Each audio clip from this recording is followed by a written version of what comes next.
चलो तो नया। चलो देखो हमारे पास K2Cr2O7 का, सुनो यार, K2Cr2O7 एक ऑक्सीकारक का काम करता है, एक अच्छे ऑक्सीकारक का काम करता है। एक अच्छे ऑक्सीकारक का काम करने का मतलब क्या, यह ऑक्सीजन देता है। और कैसा ऑक्सीजन देता है, नवजात ऑक्सीजन देता है। इसको हम लोग पढ़े थे। तो बताओ क्या था, K2Cr2O7 की क्रिया किससे कराई गई थी? ये लिखवाया गया था ना आपको, अम्लीय माध्यम में, है ना। अम्लीय माध्यम में क्या देता है, ध्यान दो भाई, K2SO4 प्लस। ध्यान देना, आपको बताया था कि यहां से K भी रिएक्शन करेगा SO4 से, Cr भी रिएक्शन करेगा SO4 से। तो क्या लिखे थे, Cr2SO4 का होल थ्राइस लिखे थे। और क्या बना था, पानी बना था। और क्या पैदा हुआ था, नवजात को पैदा हुआ था। पिछली क्लास में रिएक्शन हम लोग लिखे थे, समझ आ गया। और मैंने कहा था इसको आप लोग तैयार किए रहना। क्या आप लोग तैयार हैं इसको लेकर के? कैसे, यहां क्या लिखोगे, K2Cr2O7 प्लस H2SO4। ठीक, अब पोटेशियम की क्रिया H2SO4 के साथ कराओगे तो K2SO4 बनेगा, ये देखो।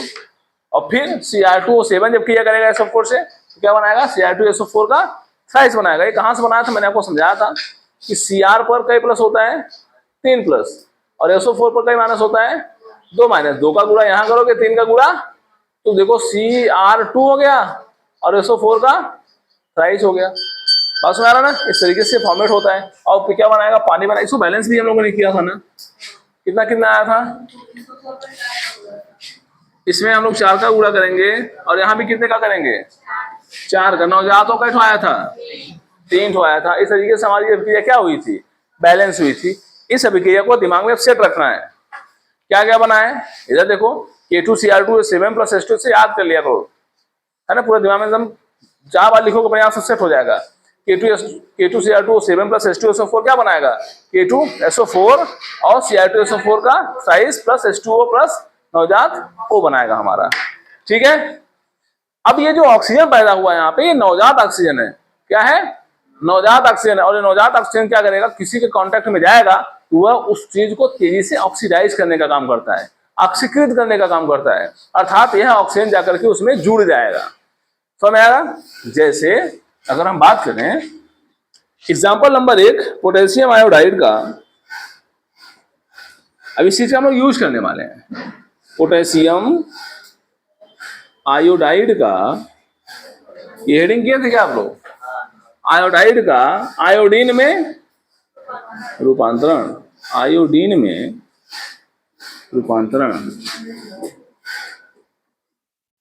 ठीक है, change of potassium iodide into iodine. Potassium iodide मतलब यह जो है K2Cr2O7, K2Cr2O7 क्या करता है, इसको क्या करता है, इसको आयोडाइड को, पोटेशियम आयोडाइड को किसमें बदल देता है, आयोडीन में बदल देता है। ठीक, हेडिंग इसको कर लो, पहला नंबर, पहली अभिक्रिया करो। देखो पोटेशियम आयोडाइड का आयोडीन में, तो पहली चीज ये जानो, पोटेशियम आयोडाइड का फार्मूला क्या होता है, Ki होता है। क्या होता है, अच्छा क्यों ऐसा क्या लिखा, K2O2 2 क्यों नहीं लगा था, क्योंकि K पर 1 प्लस होता है, I पर 1 माइनस होता है।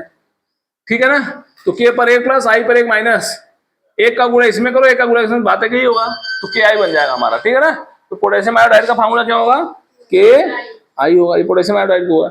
आयोडीन क्या होती है, I2 होती है।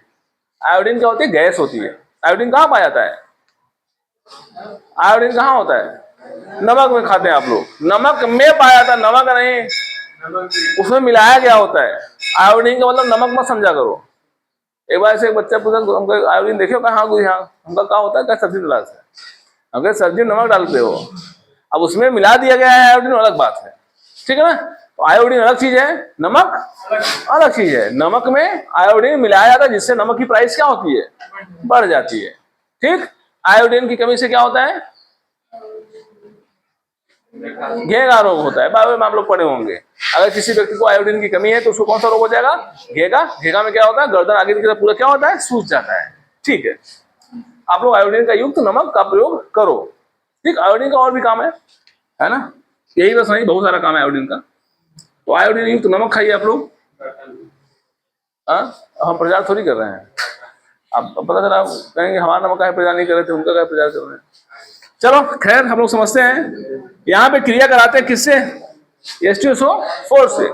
ध्यान देना, जब हम पोटेशियम आयोडाइड को अम्लीय माध्यम में रखेंगे, पोटेशियम आयोडाइड को अम्लीय माध्यम में रखेंगे तो ध्यान से देखो, और अम्लीय माध्यम में K2Cr2O7 क्या दिया था? नवजात O दिया था।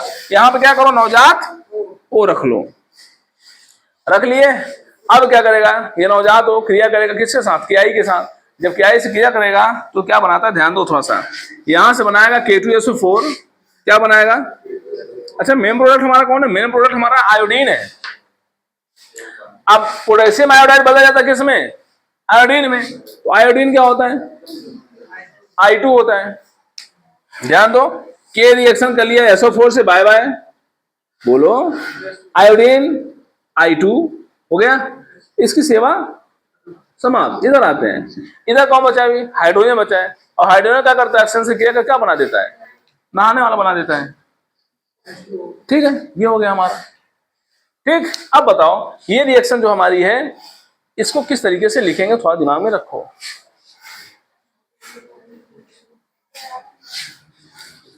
देखो ध्यान से, K2Cr2O7। अब इस क्रिया को साथ साथ आपको लिखना है। इसकी कंप्लीट रिएक्शन कैसे होगी, थोड़ा ये ध्यान रखना है।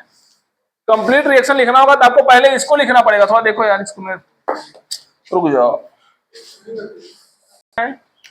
पहले क्या करना है, इसको अब क्रिया को लिख लेना। कैसे? K2Cr2, ये हर सभी में लिखना है, प्लस 4H2SO, ऐसे सिस्टमेटिक जैसे लिखो सेम टू सेम छाप लो। K2SO4 plus Cr2। अब ये वहां मत देखो, ये यहीं से ऐसे बताओ, होल थ्राइस प्लस क्या 4H2O प्लस कई नवजात हो, 3 नवजात हो। ये रिएक्शन हो गया हमारा। अब हम पोटेशियम आयोडाइड वाली क्रिया कराएंगे। कैसे कराएंगे?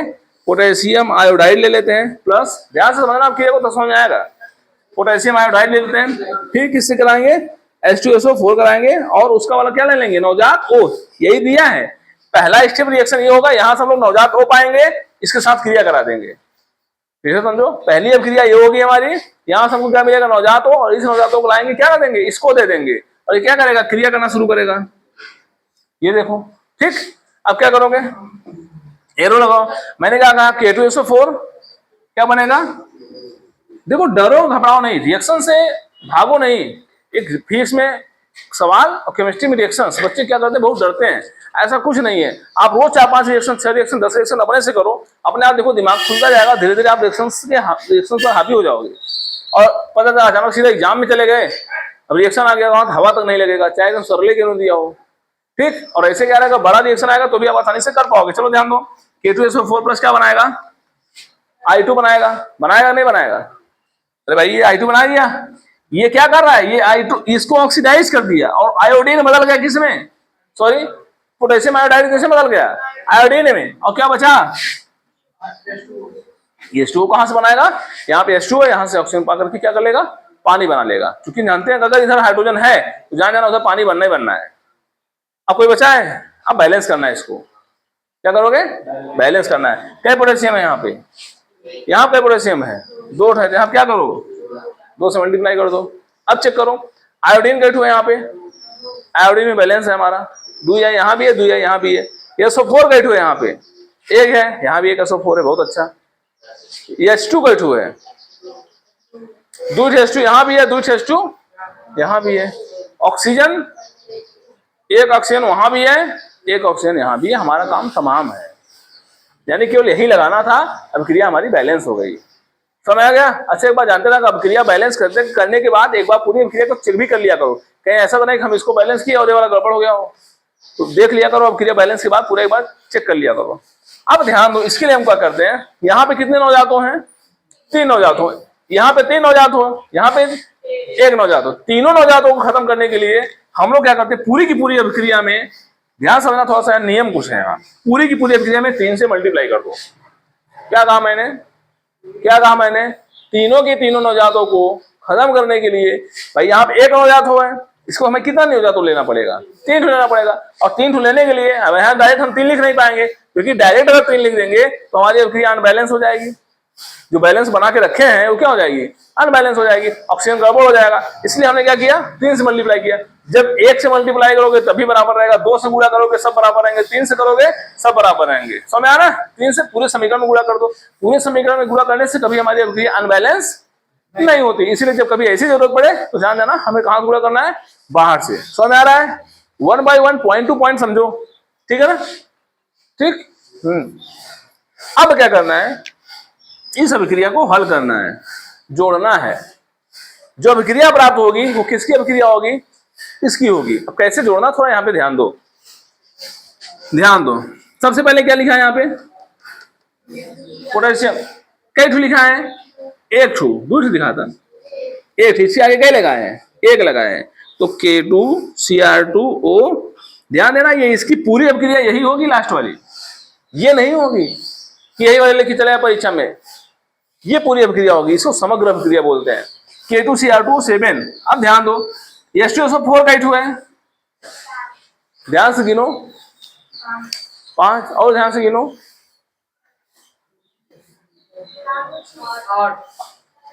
और ध्यान से गिनो। यहाँ कई ठू है, अच्छा, अरे पहले यहाँ गिनो, कई ठू यहाँ पे है, एक है, 3 है भाई। यहाँ 3 का गुणा करोगे, 3 का गुणा करोगे तो यहाँ 3 होगा ना। 3 H2 से यहाँ पे भले एक लिखा है लेकिन है कितना, 3 H2, और 3 H2SO4 यहाँ 4 ठू, यहाँ कई हो गया, 7 SO4 हो गया, H2SO4। समझ में आया? तो पूरा लिख दोगे यहाँ 7 H2SO4। अरे बात आओ जानो, अगर कभी अभिक्रिया में डायगोनली विकर्ण रूप से, यानी इस तरफ का इस तरफ से मैच करे और इस तरफ का इस तरफ से मैच करे, तो उसको काट देना चाहिए, जैसे आप लोग गणित में काटते हो।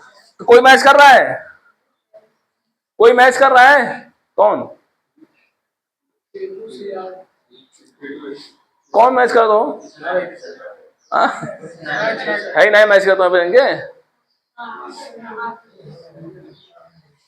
तीनों यहां भी है और तीनों, ये क्या होगा, कट जाएगा, और कोई कटने वाला, इसका मतलब है कि ऑक्सीजन गायब हो गया। जो नवजात तो आया था वो अभिक्रिया कर करके अपने को क्या कर लिया है, खत्म कर लिया है। और ध्यान से समझो कि K2Cr2O7 + 7H2SO4, और कौन बचा इस तरफ, ये तो हो गए। अब नीचे वाले में देखो क्या क्या लिखा है, कई के आई है, 6 के आई, वेरी गुड, 3 दूना 6 पोटेशियम आयोडाइड है। अब कुछ नहीं बचा इस तरफ, अब एरो है तो एरो लगाओ। अब ध्यान दो, यहाँ कई K2SO4 है, 1 हुए, नीचे कई ठू है, 3 ठू है, बहुत अच्छा, और 3 और 1 4 K2SO4, 4 K2SO4। अब क्या होगा, प्लस कई ठू बा, एक कई ठू है, तो Cr2SO4 का क्या, थ्राइस, प्लस क्या, पानी, I2 कई ठू है, अच्छा रुक जाओ, पानी कई ठू है, हाँ पानी 4 और 3 7 H2O है, और I2 कई ठू होगा, 3 I2 होगा हमारा। और कोई बचा, ये है हमारा पोटेशियम आयोडाइड का आयोडीन में रूपांतरण। समझे भाई? अब देखो, देखने से बड़ा लग रहा है ना, लेकिन करना क्या है, मैंने कहा इस अभिक्रिया को दिमाग में सेटिंग बना लो, ठीक। और जैसे आएगा पोटेशियम आयोडाइड का रूपांतरण, खत से वाली अभिक्रिया लिखो, ये वाली अभिक्रिया सिंपल सी है यार, K2SO4 लिखो, आयोडीन में चेंज करो, पानी लिख दो। अब क्या करो, बैलेंस कर दो, बैलेंस करने के बाद उसको नीचे लिखो, 3 का क्या करो, गुणा कर दो, जो जो मिल रहा है उनको जोड़ करके एक साथ लिख दो, बस। अब देखोगे, इसको चेक कर लो, कहीं पे कोई बैलेंसिंग गड़बड़ नहीं हो सकती इसमें, जितने इस तरफ होंगे उतने आपको उस तरफ मिलेंगे, आप चेक भी कर सकते हो। समझ आया? ये है हमारा पोटेशियम आयोडाइड का आयोडीन में रूपांतरण। छापो, बताओ कहीं कोई दिक्कत हो किसी को, फेरस सल्फेट से फेरिक सल्फेट, पोटेशियम आयोडाइड से आयोडीन, है ना, या बाएं तरफ की अभिक्रिया दी रहेगी, दाएं तरफ लिखना होगा, ये सब आप लोग जानते रहो, ये समग्र अभिक्रिया लिखना सीखो, ठीक। अब आते हैं हम लोग फेरस सल्फेट का फेरिक सल्फेट में रूपांतरण करते हैं, फेरस सल्फेट फेरिक सल्फेट, ठीक है। लिखा, कभी अगर किसी के पास, जैसे मान लो कि हमारे पास Fi के पास 2+ ही होता है, Fi के पास 3+ ही होता है, ध्यान दो, जो कम वाले होते हैं उसके लास्ट में अस शब्द लगाया जाता है, और जो ज्यादा वाले होते हैं उसके लास्ट में इक शब्द लगाया जाता है। समझ आ रहा है? इसका मतलब फेरस वाला है वो, उसके पास क्या प्लस होगा, 2+, ये इक वाला है, इसके पास 3+ होगा। ऐसे क्यूप्रस क्यूप्रिक है ना, जो 2+ वाला होगा क्यूप्रिक बोला जाएगा, जो 1+ वाला होगा वो क्यूप्रस बोला जाएगा। मतलब जिसके पास कम प्लस हो उसके साथ OS OUS लगाना है, और जिसके पास ज्यादा प्लस हो उसके साथ इक लगाना है, IC लगाना है। अब इस फेरस सल्फेट को फेरिक सल्फेट में बदलने के लिए सबसे पहले यह अभिक्रिया लिखना है, क्योंकि नवजात को जब पैदा करोगे तभी तो उसको क्रिया कराओगे। चलो नवजात तो पहले पैदा करते हैं। अब अभिक्रिया खटाखट बोलो सब लोग। Cr2O7 प्लस क्या H2SO4, आगे चला जाओ। H2SO4 अब किसे क्रिया करेगा K2SO। अब तू यहां मत झांक को बताना, K2SO4 प्लस Cr2SO4 का क्या होल थ्राइस प्लस कई 4 H2O और प्लस 3 नवजात ओ, यहां भी बैलेंस कर लो। यही था हमारी अभिक्रिया। अब ऐसे से करोगे जैसे 4-5 बार जब कर लोगे ना तो अपने आप वो सेट बन जाएगा, आपको फिर करने की जरूरत नहीं पड़ेगी, और फिर बार बार उसको बीच में रिवाइज करते चलो। ये तैयारी होती है पढ़ाई की, ठीक है ना। अब ये कहो कि मैं यहाँ पढ़ा दिया, जाके घर पे इसको भूल गए, 1 महीने गायब रहा, ये पूरे दिमाग से निकल जाएगा क्या क्या हुआ था यहाँ पे। अब ध्यान दो क्या लिखना है, फेरस सल्फेट। तो फेरस सल्फेट माने FeSO4, ठीक है। फेरस सल्फेट की क्रिया किससे कराओगे भाई, H2SO4 ले लो, और क्या ले लो नवजात O ले लो। क्या ले लो नवजात O ले लो। क्या लगाओ एरो लगाओ। ये कह रहा है कि फेरस सल्फेट का किसे बदलना है, फेरिक सल्फेट में। तो फेरिक सल्फेट जो होगा ध्यान देना, अब Fe पे कई प्लस आ जाएगा, 3 प्लस आ जाएगा, और SO4 पर 2 माइनस होता है, इसमें चेंज होने वाला है नहीं, तो 3 का गुणा यहाँ होगा, 2 का गुणा, तो Fe2 SO4 का पक्का है, तो Fe2SO4 का होल थ्राइस ये होगा हमारा। ठीक है। अब क्या बचा, क्या बचा भाई, देखो यहां से SO4 भी हो गया, S2 बचा, और क्या बचा है ऑक्सीजन बचा है। तो क्या बना देगा, मैं आपको बताया अगर हाइड्रोजन ऑक्सीजन देखिए कुछ सोचना ही नहीं है, पानी हमेशा बनने वाला है। पानी बनने के लिए तो फिर सारी चीजें किससे बनी होती है, पानी की, और पानी निकलेगा ही, सिंपल सी बात है। अरे इस अभिक्रिया को पहले बैलेंस करो, इस अभिक्रिया को बैलेंस करो, फिर समग्र अभिक्रिया हम लिखेंगे।